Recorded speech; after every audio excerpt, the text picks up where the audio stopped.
আমাদের আজকের এই বৃষ্টি ভেজা দিনে আপনারা প্রতিকূল অবস্থার মধ্যে এখানে এসেছেন, তার জন্য আমি অসংখ্য ধন্যবাদ জানাচ্ছি। আজকের এই প্রেস মিটে আমার সঙ্গে রয়েছেন আমাদের প্রদেশ কমিটির সাধারণ সম্পাদক বিপিন দেববর্মা এবং আমাদের যিনি মিডিয়া ইনচার্জ সুনীত সরকার মহোদয়। সর্বপ্রথমে আপনারা জানেন যে এই স্মার্ট মিটার নিয়ে রাজ্যে একটা বিতর্কিত ইস্যু নিয়ে বিভিন্ন বিরোধী রাজনৈতিক দলগুলি মাঠে নেমে তার অপপ্রচার চালিয়ে যাচ্ছে, মানুষকে সেখানে বিভ্রান্ত করার সেখানে প্রয়াস করা হচ্ছে। আমি তার জন্য সাধারণ মানুষকে আপনাদের মাধ্যমে অবগত করতে চাই যে এই বিভ্রান্তিমূলক ফাঁদে না যাতে আমরা পা দেই, কারণ এই রাজ্যের সরকার মানুষের সরকার, এই সরকারের মানুষের যাতে বিপত্তি না হয় তার দিকে সদা প্রচেষ্টা করে যাচ্ছেন আমাদের রাজ্যের মাননীয় মুখ্যমন্ত্রী থেকে শুরু করে এবং আমাদের যারা মন্ত্রী পরিষদের সদস্য রয়েছেন তারাও বিভিন্ন সময়ে এই রাজ্যের মানুষের হিতের জন্য, জনকল্যাণের জন্য কাজ করে যাচ্ছে। এই যে স্মার্ট মিটার নিয়ে রাস্তায় সরব হয়ে আন্দোলন করছেন এবং বিভ্রান্তমূলক কেচ্ছা সরানোর জন্য ওনারা প্রয়াস করছেন, সেটাকে আমরা নিন্দা জানাই। ভারতীয় জনতা পার্টি আমরা তার কন্ডেম করছি, নিন্দা জানাচ্ছি। আপনারা জেনে থাকবেন যে electricity rights of consumer rules 2020 সেখানে উল্লেখ করা আছে যে আপনাকে স্মার্ট মিটার অর্থাৎ ইলেকট্রিসিটি ডিপার্টমেন্ট আপনাকে স্মার্ট মিটার দেওয়ার জন্য ডিপার্টমেন্ট সেটা বদ্ধপরিকর এবং সেটা এখানে প্রভিশন রাখা হয়েছে। আপনার বাড়িতে যদি স্মার্ট মিটার লাগানো না হয় তার জন্য ইলেকট্রিসিটি ডিপার্টমেন্টকে সেটা তার ব্যাখ্যা সেখানে দিতে হবে কেন স্মার্ট মিটার লাগানো। ধরুন আমি কনজিউমার, আমার রাইট আছে সেখানে আমার স্মার্ট মিটার লাগানো এবং টাইম টু টাইম আমার কাছে যা বিলিং হচ্ছে, প্রতিদিন কি বিলিং হচ্ছে, আমি কতটুকু ইলেকট্রিসিটি কনজিউম করছি তার সম্পূর্ণ রূপরেখা সেখানে তুলে ধরার জন্য এটা একটা রুলস 2020-তে সেখানে রাইট অফ কনজিউমার রুলস সেখানে ইলেকট্রিসিটি ডিপার্টমেন্ট সেখানে রাখা আছে। তো ডিপার্টমেন্ট সেই কারণে যে বাধ্যতামূলক যে কনজিউমারের বাড়িতে তারা যেন স্মার্ট মিটার লাগায় এবং কনজিউমারও সেটা তার জন্য এই যে স্মার্ট মিটার লাগানো হবে তার জন্য অনুমতি সেখানে দিতে হবে এবং সেটা প্রভিশন রয়েছে। যতই আমরা অত্যাধুনিকের দিকে, আধুনিকতার দিকে আমরা এগিয়ে যাচ্ছি, আমরা বিভিন্ন ভাবে আমরা দেখছি সমস্ত জায়গায় আমরা যেরকম অফিস চালু করা, আমাদের ক্লাসরুম চালু করা এবং এটা রাইট অফ এডুকেশন বলুন, রাইট অফ কনজিউমার বলুন, সমস্ত ক্ষেত্রে ট্রান্সপারেন্ট করার জন্য সেখানে আমাদের সেন্ট্রাল গভর্নমেন্ট বলুন এবং বিভিন্ন স্টেটে সেখানের সরকারগুলি এবং বিশেষ করে আমাদের এই উত্তর পূর্বাঞ্চলের মধ্যে সবচেয়ে পিছিয়ে পড়া যেখানে ত্রিপুরা রাজ্য, ছোট্ট রাজ্য, পার্বত্য রাজ্য পিছিয়ে পড়া ছিল, আর সেখানেও আমাদের সরকার অফিস সেখানে চালু করার উদ্যোগ গ্রহণ করেছেন এবং প্রায় 60% জায়গাতে অফিসগুলিতে এখন অফিস হয়েছে। সেক্রেটারিতেও এবং অ্যাসেম্বলিতেও সেক্রেটারিয়েট অ্যাসেম্বলি সেখানে লাগু করার সে ব্যবস্থা আমাদের সরকার করছে। আজকে রেশন শপগুলিতেও যাতে আমাদের কনজিউমাররা স্বচ্ছতার সঙ্গে, যাতে ডিলাররা যাতে আমার অধিকার তা যাতে খর্ব না হয়, আমার প্রাপ্য জিনিসের যাতে বঞ্চিত না হয়, তার জন্য সেখানে দেখবেন স্মার্ট যে রেশন শপ সেখানে লাগু করা হচ্ছে। অর্থাৎ এই জিনিসগুলিকে আজকে স্মার্ট মিটার নিয়ে বিভ্রান্তি করা হচ্ছে। মাননীয় মন্ত্রী আমাদের যিনি বিদ্যুৎ মন্ত্রী শ্রী রতনলাল নাথ মহোদয় স্পষ্টতার সঙ্গে উনি উল্লেখ করেছেন, এবং এই স্মার্ট মিটার কেন লাগানো দরকার এবং স্মার্ট মিটারে কনজিউমারের কি সুবিধা হবে তা সেখানে বিস্তারিত উনি তুলে ধরেছেন। আমি আপনাদের কাছে কিছু তথ্য তুলে ধরছি যে আমাদের এই ভারতবর্ষের সরকার, কেন্দ্রের সরকার সিদ্ধান্ত নিয়েছে যে আমাদের যে বিভিন্ন রাজ্যে আমাদের এই স্মার্ট মিটার লাগাতে হবে। তার জন্য সমস্ত আজকে আমাদের কেরল থেকে শুরু করে, অন্ধ্রপ্রদেশ থেকে শুরু করে, অরুণাচল প্রদেশ, আসাম, বিহার, ছত্তিশগড়, সমস্ত জায়গায়, গুজরাট, হরিয়ানা, হিমাচল প্রদেশ, জম্মু কাশ্মীর, সমস্ত জায়গায়, আমাদের মিজোরাম, আমাদের নাগাল্যান্ড, উত্তর পূর্বাঞ্চলের মধ্যে পাঞ্জাব, রাজস্থান, সিকিম, উত্তর পূর্ব মানে আমাদের দক্ষিণ ভারতের বিভিন্ন প্রদেশগুলি, বিশেষ করে কেরালা, সেইখানেও স্মার্ট মিটার লাগানো হচ্ছে। এবং স্মার্ট মিটার নয়, শুধু এই স্মার্ট মিটারে আমাদের যে অধিকার, আমি কনজিউমার হিসাবে, ধরুন আপনিও একজন কনজিউমার, এই কনজিউমারের প্রত্যেক দিন কি আমি বিদ্যুৎ খরচ করছি, প্রত্যেক দিন আমার বিলিং এর যে ব্যবস্থা, সেটা এই স্মার্ট মিটারের মাধ্যমে আমরা সেটা দেখতে পারি। আমাদের এই রাজ্যেও এখন পর্যন্ত প্রায় 95,987 জন এই স্মার্ট মিটার তারা লাগিয়ে কনজিউমাররা লাগিয়েছেন, এবং উপভোক্তারা এই স্মার্ট মিটারের যে বরাদ্দকৃত যে বিল, সেটা বিলের সেখানে দেওয়া হচ্ছে। কয়েকজন কনজিউমারের সঙ্গে দেখা করে তাদের যে বিলিং, সেই বিলিং আমরা নিয়ে এসেছি এবং তাদের সঙ্গে কথা বলেছি ব্যক্তিগতভাবে, যে স্মার্ট মিটার লাগানোর ফলে তারা যে কনজিউম হচ্ছে, সেই কনজিউমগুলি, তারা যে বিলিং যে সিস্টেম আমাদেরকে দেখিয়েছে, তারা তাতে খুশি হয়েছেন এবং তারা বলছেন যে না, আমরা প্রত্যেক দিন মনিটরিং করতে পারছি আমার বাড়িতে কি পরিমাণ বিদ্যুৎ সেখানে খরচ হচ্ছে, সেটা আমরা জানতে পারছি এবং তার জন্য আমরা সচেতন হতে পারছি। ধরুন আজকে স্মার্ট মিটারের মাধ্যমে, যেমন আমাদের একটা মোবাইলে অ্যাপ, স্মার্ট মিটার লাগানোর সঙ্গে সঙ্গে একটা অ্যাপ আমরা ডাউনলোড করা হবে। এই ডাউনলোডের যে অ্যাপটা চালু করা হবে, এই অ্যাপের মাধ্যমে আমি ধরুন আজকে আমার মনে নেই, আমি বাড়ি থেকে চলে গেছি, আমার ঘরে সমস্ত ফ্যান, লাইট সেগুলি চালু রয়েছে, আমি আমার কর্মক্ষেত্র থেকে আমি সেগুলি দেখতে পারবো যে আমার কত ইলেকট্রিসিটি সেখানে কনজিউম হচ্ছে। তাতে আমি তখন আমার পরিবারকে আমি ফোন করে বা কাউকে আমি দায়িত্বশীল ফোন করে আমি সেই সাশ্রয়ের দিকে আমি নজর দিতে পারবো।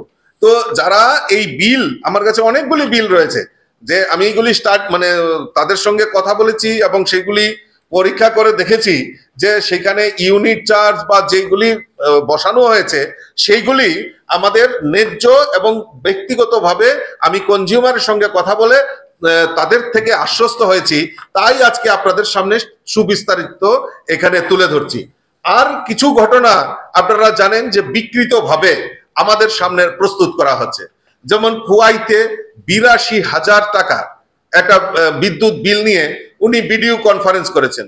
পরবর্তী সময়ে ইলেকট্রিক ডিপার্টমেন্ট উনি সেখানে সেটা ইনকোয়ারি করেছেন এবং সেখানে দেখা গেছে যে বিগত অনেক দিন ধরে সেই বিদ্যুৎ বিলের পেন্ডিং বিল জমতে যে মিটার রিডিংকে অসাধুভাবে সেখানে ব্যবহার করা, বিদ্যুৎকে ব্যবহার করা, এবং সেটা আমাদের দেশের সম্পদ। কারণ এই যে আমরা বিদ্যুৎ জ্বালাই, বিদ্যুতের যে ভর্তুকি বা যেই জিনিসটাই আছে, সেটা কিন্তু আমাদের ট্যাক্সের, আপনাদের ট্যাক্সের টাকায় কিন্তু সেই ভর্তুকি দেওয়া হয়। তো অনেক অসাধু উপায়েও আমাদের এই বিদ্যুৎ গ্রাহক রয়েছেন।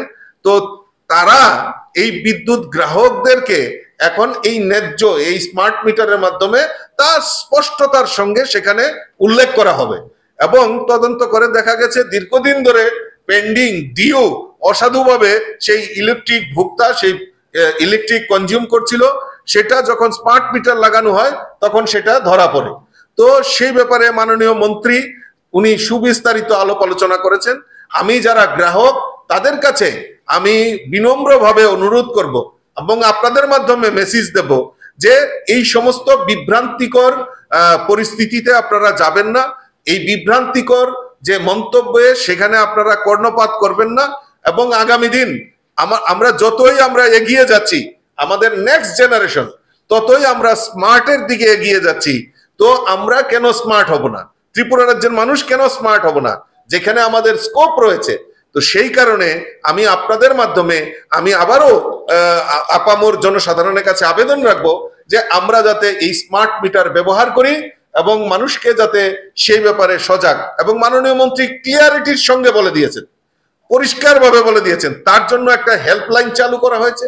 যদি কোনো গ্রাহকের যদি কোনো অসুবিধা হয়, যে পুরনো মিটার স্মার্ট মিটার লাগিয়ে সেখানে পরীক্ষা করা হবে, এবং তার যদি কোনো রকম গাফিলতি হয় তার জন্য আমাদের মাননীয় মন্ত্রী সেখানে খুব সুন্দরভাবে ব্যাখ্যা দিয়েছেন।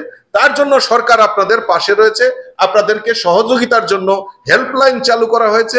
কারোর স্মার্ট মিটার লাগানোর পর যদি কোনো রকম অসুবিধার সম্মুখীন হন, নিশ্চয়ই আমাদের যে বিদ্যুৎ দপ্তর তার জন্য সক্রিয় ভূমিকা নেওয়ার জন্য উনারা সদা প্রস্তুত রয়েছেন। উনারা সেই ব্যাপারে আপনাদেরকে সহযোগিতা করবেন। কাজে আমি আবারও আপনাদের মাধ্যমে সমস্ত ভোক্তাদেরকে আবেদন রাখবো যে আপনারা সেই ইলেকট্রিসিটি যে স্মার্ট মিটার সেটাতে লাগান, এবং আগামী দিন বিদ্যুৎ সাশ্রয় এবং বিদ্যুৎ সাশ্রয়, আজকে আমরা রিনিউয়েবল এনার্জির দিকে, আমাদের নেক্সট যে জেনারেশন রিনিউয়েবল এনার্জির দিকে, মোদিজি আমাদের দেশের যশস্বী প্রধানমন্ত্রীও বারবার বলছেন যে আমাদের রিনিউয়েবল এনার্জির উপর আমাদের জোর দেওয়া হচ্ছে। ইতিমধ্যে পিএম সূর্যঘর থেকে শুরু করে সেচ ব্যবস্থায় পিএম কুসুম সোলারের মাধ্যমে সেইগুলি নির্মাণ করার এবং কাজ করার ব্যবস্থা আমাদের সরকার করেছে। তো কাজে আমাদের বিকল্প যে সৌর শক্তিকে কাজে লাগিয়ে বিকল্প যে আমাদের সৌর বিদ্যুৎ, সেটাকে আমাদের কাজে লাগাতে হবে, এবং দিনকে দিন আমরা সেই দিকে অগ্রসর হব এবং স্মার্টের দিকে আমরা এগিয়ে যাব। তাই আমি আবারও আপনাদের মাধ্যমে আমার আপামর জনসাধারণকে আমি বিনম্রভাবে অনুরোধ রাখবো, এই বিভ্রান্তিকর আলোচনায় আপনারা প্ররোচনায় আপনারা ফাঁদে পা দেবেন না। আগে আমরা দেখছিলাম যে রাজ্যের তথাকথিত যারা এই কমিউনিস্টরা, এবং বিশেষ করে রাজনগর এলাকায় দক্ষিণ ত্রিপুরায় মানিক সরকার রাজ্যের প্রাক্তন মুখ্যমন্ত্রী, সেখানে উনি গেছিলেন কোনো একটা হয়তো সভাতে। তো সেখানে উনি কোনো একটা শহীদ দিবসে হয়তো উনি উপস্থিত ছিলেন এবং বক্তব্য রাখছিলেন, এবং সেখানে কোনো একটা মানে হয়তো কোনো একটা ঘটনার সঙ্গে উনি মোকাবেলা করেছেন, বা সেখানে হয়তো কোনো ঘটনা ঘটতে পারে। কিন্তু উনি দাঁড়িয়ে এই বিজেপি সরকারকে সন্ত্রাস দমনে ব্যর্থ, এই কথাগুলি উনি উল্লেখ করেছেন। আমি মানিক বাবুকে প্রশ্ন রাখতে চাই যে আপনিও তো সরকার চালিয়েছেন, আপনার সরকারের চলাকালীন অবস্থায় এই ত্রিপুরা রাজ্যে কি পরিস্থিতি ছিল, কি পরিস্থিতি ছিল আপনার সময়ে, কি পরিস্থিতি এই রাজ্যে কায়েম হয়েছিল, সেটা আপনাদের সামনে তুলে ধরছি। বন্ধুগণ, সাংবাদিক বন্ধুগণ, 1998-এ মানিক সরকার মুখ্যমন্ত্রী হওয়ার পর 112 দিনে 118টা নিহত, 118 জন নিহত হয়েছেন, মার্ডার। অপহৃত হয়েছেন 87 জন, নিহত হয়েছেন 118, অপহৃত হয়েছেন 87 জন, ধর্ষিতা হয়েছেন 29 জন, নারী নির্যাতন হয়েছে 66। এটা আমার কথা না, আপনারাই পত্রিকায় তুলেছিলেন। আমাদের কাছে তথ্য রয়েছে যে কিভাবে ওনারা এই যে আজকে মানিক সরকার যেটা গিয়ে বলছেন যে সন্ত্রাস দমনে বিজেপি ব্যর্থ, তা আমি প্রশ্ন রাখতে চাই যে 112 দিনে আপনার ওয়ার্ক রিপোর্ট, 118 জনকে মারা হয়েছে, 87 জন সেখানে অপহৃত হয়েছে, ধর্ষিতা হয়েছে 29 জন, নারী নির্যাতন হয়েছে 66 জন।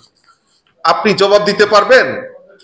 তার আগে আরেকটু আসি, আমরা যদি দেখি যে আমাদের 93-তে যিনি প্রথম যখন আমাদের এই রাজ্যে কংগ্রেস জোট পিরিয়ডের পর কংগ্রেসের আপনারা বলতে পারেন যে কংগ্রেসের কথা আসবো 93-তে বামফ্রন্ট সরকার প্রতিষ্ঠার পর এই রাজ্যে সেই সময় দশরথ দেব মুখ্যমন্ত্রী ছিলেন। 3 বছরে আমি পরিসংখ্যান তুলে ধরছি, 3 বছরে দশরথ দেবের সময় নিহত কতজন হয়েছেন? 82 জন। ধর্ষিতা হয়েছেন 19 জন। 12,000 মানুষ উধাও হয়েছিল। 12,000 মানুষ উধাও হয়েছিল, কোন রকম ট্রেস নেই। আজকে তারা বলছে, এই কমিউনিস্ট পার্টি বলছেন যে বিজেপি মাত্র 7 বছর হয়েছে আর 7 বছরে নাকি সন্ত্রাস হচ্ছে। আপনাদের জবাবটা কে দেবে? আপনারা যে রেকর্ড করে গেছেন ত্রিপুরা রাজ্যে সন্ত্রাসে, তার জবাব কে দেবে? তো কাজেই এই রাজ্যে সন্ত্রাস, গত কিছুদিন আগে দেখেছেন আমাদের মাননীয় মুখ্যমন্ত্রী উনি স্পষ্টতার সঙ্গে বক্তব্য রেখেছেন, আমাদের পার্টির স্পষ্টতার সঙ্গে বক্তব্য, যেই সন্ত্রাস করো এই সন্ত্রাসকে আমরা প্রশ্রয় দেই না। আমাদের সঙ্গে মাননীয় মুখ্যমন্ত্রী স্পষ্টতার সঙ্গে বলেছেন যে জিরো টলারেন্স নীতি নিয়ে আমাদের যারা অবৈধ কাজের সঙ্গে জড়িত, যারা এনডিপিএস মামলার সঙ্গে জড়িত, যেই হোক না কেন তাদেরকে রেহাই করা হবে না। সন্ত্রাসের সঙ্গে যারা জড়িত তাদেরকে সুযোগ্য শাস্তি, আমাদের সরকার সেখানে কোনো রকম কম্প্রোমাইজ সেখানে করবে না। আজকে মানিক বাবু গিয়ে বড় বড় কথা বলছেন। আজকে টাক্কা তুলসীর এত বড় ঘটনা আমার এখনো মনে আছে। সেদিন আপনারা প্রেস কনফারেন্স আপনারা কভার করেছিলেন। স্বর্গীয় বিজন ধর, যিনি সিপিএম এর নেতা, যখন এই নির্যাতিতা মহিলা বারবার থানায় গিয়ে উনি কোন রকম সদুত্তর বিচার পাননি, আর বিজন ধর সেই সময় বলেছিল যে এই নির্যাতিতা মহিলা নাকি উনি দুশ্চরিত্রা। এইভাবে এই রাজ্যের বুকে এই কমিউনিস্টরা বারবার এই সন্ত্রাসকে প্রশ্রয় দেওয়া না, শুধু এই সন্ত্রাসের সঙ্গে তারা জড়িত। আজকে এই রাজ্যের বুকে শুক্রাম দেববর্মা, যিনি আমাদের এসডিএম সদর ছিলেন, উনাকে নিহত হতে হয়েছে। মধুসূদন সাহা, প্রাক্তন বিধায়ক নয় বনমালীপুর, বিমল সিনহা, যিনি নেতা, সেখানে হত্যা হয়েছে, উনার হত্যা হয়েছে। দেবল দত্ত, শহরের প্রাণ কেন্দ্রে, দেবল দেব, এই শহরের প্রাণ কেন্দ্রে উনাকে মানে কংগ্রেস নেতা, উনাকে নিহত করা হয়েছে। আজ পর্যন্ত সেখানে কোনো বিচার হয়নি। আজকে আমি আপনাদের সামনে আরেকটা জিনিস তুলে ধরি যে 1998 থেকে 1993 কংগ্রেসের জোট পিরিয়ড, সেই কালো দিনের ডুগডুগি কে বাজিয়েছেন? কমিউনিস্টরা। একটা এভিডেন্স আপনাদের সামনে তুলে ধরছি, চাইবেন তো মানিক সরকারের কাছে বা জিতেন চৌধুরীর কাছে এই জবাবটা দেওয়ার জন্য? আপনারা নিশ্চয়ই ভুলে যাননি সবিতা দেবনাথ 1996-এ, সবিতা দেবনাথ এই যখন জোট পিরিয়ড চলছিল 1998 থেকে 91-এ সবিতা দেবনাথ মারা গেছিল। আপনারা জানেন যে কলেজ লেকে ওনাকে নৃশংসভাবে হত্যা করা হয়েছে। এই সবিতা দেবনাথ যারা আসামি, তারা 1996-এ এই সিপিএম কিন্তু এই যে সবিতা দেবনাথের মার্ডার নিয়ে তারা কিন্তু ডুগডুগি বাজিয়েছে। এই কংগ্রেস জোট পিরিয়ডের এই যে মানে যে তাদের যে নৃশংস হত্যা, এই সবিতা হত্যা মামলায়, সেটা নিয়ে রাজনৈতিক ফায়দা তোলার জন্য তারা প্রচার করেছে। হয়ারেস 1996-এ এই সবিতা দেবনাথের যারা আসামি, তাদেরকে বেকসুর সন্ত্রাসের কথা বলেন, লজ্জা হয় তাদের জন্য। আজকে আপনাদেরকে সামনে আরো তুলে ধরছি যে আজকে হিটলার, আমরা জানি হিটলার, উনি একটা আত্মজীবনী লিখেছিলেন। এই আত্মজীবনীর নাম হলো মেইন ক্যাম্প। এবং এই আত্মজীবনী লেখার পর উনি হুলিয়া জারি করেছিলেন যে প্রত্যেকের বাড়িতে এই গ্রন্থ মানে উনার যে আত্মজীবনী রাখতে হবে, এবং উপহার দেওয়ার সময় এই বই ছাড়া সেটা উপহার দেওয়া যাবে না। ঠিক তদ্রুপ আমাদের এই রাজ্যেও যিনি প্রাক্তন মুখ্যমন্ত্রী, উনিও একটা আত্মজীবনী লিখেছিলেন যার নাম দেওয়া হয়েছিল অতীত দিনের স্মৃতি। এবং আপনাদের মনে আছে হয়তো যে স্কুল শিক্ষা দপ্তরের মাধ্যমে এই বইটি যাতে কেনা হয় তার জন্য বাধ্যতামূলক করা হয়েছিল। সেটা অর্ডারের কপি আমাদের কাছে রয়েছে, প্রয়োজনে আমরা দিতে পারি। তো এইভাবে ডিক্টেটরশিপ চালানো এবং তারা যে মানুষকে বিভ্রান্ত করছেন তার জবাব দিক না আগে, এইগুলি সন্ত্রাসের জবাব। এবং তিনি সরকার চালিয়েছেন, এই সরকারের সঙ্গে যে আমাদের এই রাজ্যের জঙ্গিদের যোগাযোগ রয়েছে এবং এর জন্য উনার মন্ত্রিসভার একজন মন্ত্রীকে প্রাণও দিতে হয়েছিল, সেই দিনের কথা মানুষ ভুলে যায়নি। বন্ধুগণ আর সাংবাদিক বন্ধুগণ, আমাদের কাছে আরো অনেক তথ্য রয়েছে যে আমরা এই মানুষকে বিভ্রান্ত করে বা অপপ্রচার করে মানুষকে ঠকিয়ে আমরা এই রাজ্যের রাজনীতি করতে চাই না। আরেকটা জিনিস আপনাদের তুলে ধরছি, প্রথমেই বলেছিলাম যে আমাদের কাছে অনেক তথ্য রয়েছে। ধীরে ধীরে যদি সন্ত্রাসের কথা যদি বলতেই হয়, উনি যদি সন্ত্রাসের কথাই বলেন, তাহলে সন্ত্রাসের মতো সন্ত্রাস ওনার পিরিয়ডে কি কি হয়েছে এই টানা 25 বছরে সমস্ত হিসাব কিতাব আপনাদের কাছেও আছে, রাজ্যবাসীর কাছেও আছে, আমাদের কাছেও আছে। আমি আসি 1988 থেকে 93 পর্যন্ত এই রাজ্যে জুট পিরিয়ড ছিল, কংগ্রেসের শাসন ক্ষমতা ছিল। আমি একটু পরিসংখ্যান আপনাদের সামনে তুলে ধরছি যে আজকে যারা কংগ্রেসীরা তারা বড় বড় কথা বলেন, তারাও এই সন্ত্রাসের পক্ষ নিয়ে তাদেরকে ঘষামাজা করছেন। অ্যাকচুয়ালি কি হয়েছে, এই কংগ্রেস ত্রিপুরা রাজ্য থেকে বর্জিত, মানুষ তাদেরকে মানে বর্জন করেছে। তার প্রমাণ রেজাল্ট আমরা যদি পরিসংখ্যান দেখি, আমরা যদি মানে তাদের অবস্থান যদি দেখি, তার থেকেই আমরা তা পরিষ্কার হয়ে যায় যে মানুষ এই কংগ্রেসকে বর্জন করেছে। কেন বর্জন করেছে? কারণ ওই যে জোট পিরিয়ড যেটা আমি বলছিলাম যে 1988 থেকে 93 পর্যন্ত এই রাজ্যের যে কাণ্ড কারখানা, কালো দিন, এই কালো দিনে কি হয়েছে আপনারা জানেন। এই 5 বছর ধরে এই 88 থেকে 93 পর্যন্ত পঞ্চায়েত ইলেকশন হয়নি, পঞ্চায়েত রাজ ছিল না। লুটপাট কমিটি, কংগ্রেসরা লুটপাট কমিটির নাম দিয়ে এই যে জনগণের টাকা, পঞ্চায়েতের উন্নয়নের টাকা তারা হাতিয়ার করে, মানে লুটপাট কমিটির নাম দিয়ে সেই টাকাগুলি হাতিয়ে নিয়েছে। এবং সেই সময় সন্ত্রাসের বলি সবিতা দেবনাথ তো আমি বললামই, আমাদের রাম ঠাকুর স্কুল পাঠশালা বিদ্যালয়ের শিশির ভট্ট, যিনি আজকে বড় বড় কংগ্রেসের নেতা বলে দাবি করেন, ওনার বাড়ির সামনেই, বাড়ির সঙ্গেই শিশির ভট্ট। উনার দোষ কি ছিল? উনি কমিউনিস্ট করতেন, আন্দোলন করতেন। অজিত রায়, রাম ঠাকুর স্কুলের আরেকজন টিচার, বন্ধের দিন স্ট্রাইক, সেই সময় আন্দোলন করতে গিয়ে উনাকে নিহত হতে হয়েছিল। এরকম বহু নিদর্শন এই জুট পিরিয়ডে আমাদের কাছে তথ্য রয়েছে। আজকে যারা বড় বড় কথা বলছেন যে আজকে কংগ্রেস নাকি সাংঘাতিক, সেই সময়ে পুলিশ আন্দোলন, পঞ্চায়েত রাজ খতম, এবং সবচেয়ে বড় জিনিস লটারি কেলেঙ্কারি, মানুষকে বিভ্রান্ত করে এই ত্রিপুরা রাজ্যে গরিব মানুষের টাকা আত্মসাৎ করার জন্য একটা মেশিন তৈরি করেছিল লটারি।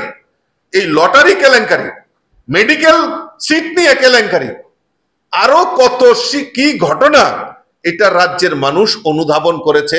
কংগ্রেসের যে চরিত্র, আজকে যারা এই সন্ত্রাসের দোহাই দিচ্ছেন, আজকে যারা বড় বড় কথা বলছেন, তাদের পেছন দিকে তাকানো উচিত যে আমি পেছনে কাদের নিয়ে চলছি, আমার পেছনে কারা, আমি কি অতীত রেখে এসেছি। জোট পিরিয়ডে এত সব কেলেঙ্কারি, এত সব দুর্নীতি, এত সব সন্ত্রাস এই ত্রিপুরা রাজ্যে হয়েছে। এখনো যারা বয়স্ক মানুষ তারা এই 88 থেকে 93 পর্যন্ত এই যে কালো দিন, এই কালো দিনের কথা যখন শুনে তারা শিউরে ওঠে। আর আজকে সেই কংগ্রেসীরা আজকে ওই দুই সন্ত্রাসের দল ত্রিপুরা রাজ্যে একত্রিত হয়ে ভারতীয় জনতা পার্টির প্রতি, ভারতীয় জনতা পার্টির কে অপপ্রচার করে ভারতীয় জনতা পার্টিকে চাপিয়ে রাখার যে প্রচেষ্টা তার ধিক্কার জানাই।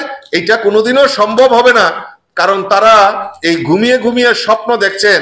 কারণ আমাদের এই রাজ্যের সরকার প্রতিষ্ঠার পর মানুষের জন্য কাজ করা, রাজ্যের ডেভেলপমেন্টের জন্য কাজ করা, আমাদের সরকার সেই দৃষ্টিকোণ রেখে কাজ করছে। আমি আর বেশি দীর্ঘায়িত করছি না। 2023-24 অর্থ বছরে এই রাজ্যে কোটি টাকার উপর সেখানে বাজার 27,000 কোটি টাকার উপর বাজেট সেখানে পেশ করা হয়েছে। সেখানে যদি আমরা দেখি আমাদের সরকার সেখানে রাজ্যের মহিলা, যুবক, কৃষক, শ্রমিক, খেটে খাওয়া মানুষ, তাদের প্রতি শ্রদ্ধা জানিয়ে, তাদের প্রতি সম্মান জানিয়ে এবং তাদেরকে কিভাবে ডেভেলপ করা যায় সেই উদ্যোগ নিয়ে আমাদের বাজেট অধিবেশন সেখানে পেশ করা হয়েছে। এবং ধীরে ধীরে আমাদের ভিশন ডকুমেন্টে যে কাজগুলি উল্লেখ করা হয়েছিল সেই কাজগুলি করার জন্য সরকার বদ্ধপরিকর এবং সেইগুলি দিকেই আমাদের সরকার এগিয়ে যাচ্ছে। পানীয় জল, স্বাস্থ্য এবং মানুষের যে মৌলিক চাহিদাগুলি সেইগুলি পূরণের জন্য আমাদের সরকার বদ্ধপরিকর। আমাদের সরকার এবং ট্রান্সপারেন্ট রিক্রুটমেন্ট পলিসি মাননীয় মুখ্যমন্ত্রীর নেতৃত্বে, প্রফেসর ডক্টর মানিক সাহাজির নেতৃত্বে আমাদের এই সরকার যে ত্রিপুরা রাজ্যের বেকারদের কর্মসংস্থানের ক্ষেত্রে, সরকারি চাকরির ক্ষেত্রে ট্রান্সপারেন্ট রিক্রুটমেন্ট পলিসি। গত কিছুদিন আগে দেখেছেন প্রায় 700-র উপর বিভিন্ন শিক্ষা দপ্তরের নিয়োগের জন্য সেখানে ঘোষণা করা হয়েছে, ক্যাবিনেট ডিসিশন হয়েছে এবং সেইগুলি এবং শিক্ষা, স্বাস্থ্য সেগুলিকে প্রায়োরিটি দিয়ে আমাদের সরকার কাজ করে চলছে। আর আমাদের কেন্দ্রের নরেন্দ্র মোদীজি সরকার আমাদের এই রাজ্যকে যেটা চায় সেটাই উনি দুহাত তুলে আমাদের এই ত্রিপুরা রাজ্যকে আশীর্বাদ করেছেন। সবচেয়ে বড় জিনিস যেটা যোগাযোগ ব্যবস্থা, এই যোগাযোগ ব্যবস্থা উন্নয়নের লক্ষ্যে আমাদের নরেন্দ্র মোদীজি আমাদের এই রাজ্যকে সমৃদ্ধশালী করার প্রয়াস আমাদের নরেন্দ্র মোদীজি করছে। তো কাজেই আমি আপামর জনসাধারণ এবং এই ত্রিপুরা রাজ্যের শুভবুদ্ধি সম্পন্ন নাগরিকদের কাছে অনুরোধ রাখবো, এই বিভ্রান্তমূলক যে প্ররোচনা সেটা পারা না দিয়ে মানুষের সঙ্গে এবং এই সরকার যে সহযোগিতা এবং আমাদের দল যে মানুষের জন্য কাজ করার অঙ্গীকার নিয়েছে, আপনারা সেদিকে দৃষ্টিকোণ রাখবেন। এইটুকু বলার জন্যই আপনাদেরকে এখানে ডাকা হয়েছিল। নমস্কার সবাই।